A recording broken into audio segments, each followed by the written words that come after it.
UAE के सदर शेख मोहम्मद बिन जायद अल नहयान पीर को 105 मिनट के दौरे पर भारत आए। उनका ये सफर छोटा जरूर था, लेकिन ये अहम था कि इससे सिफारती हलकों में हलचल मच गई। भारत और मुत्तहिदा अरब अमीरात एक दूसरे के करीब आते जा रहे हैं। कल यूएई के सदर शेख मोहम्मद बिन जायद अल नहयान करीब 2 घंटे के सफर पर भारत आए।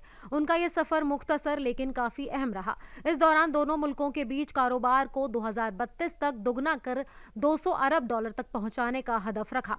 इसके तहत टेक्नोलॉजी, इंफ्रास्ट्रक्चर, स्पेस, एनर्जी के साथ साथ डिफेंस सेक्टर में भी आपसी ताउन बढ़ाने पर इत्तेफाक हुआ। बता दें कि साल 2022 में सदर बनने के बाद शेख जायद का ये तीसरा और पिछले 10 सालों में 5वां भारत दौरा है।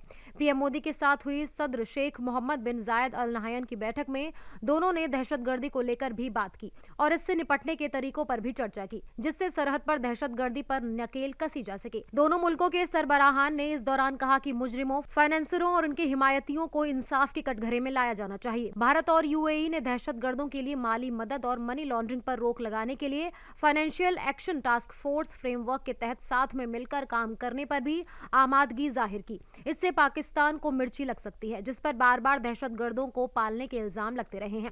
FATF की रिपोर्ट में पाकिस्तान को दहशतगर्दों के लिए माली मदद और उसकी सरपरस्ती के लिए जिम्मेदार ठहराया गया है।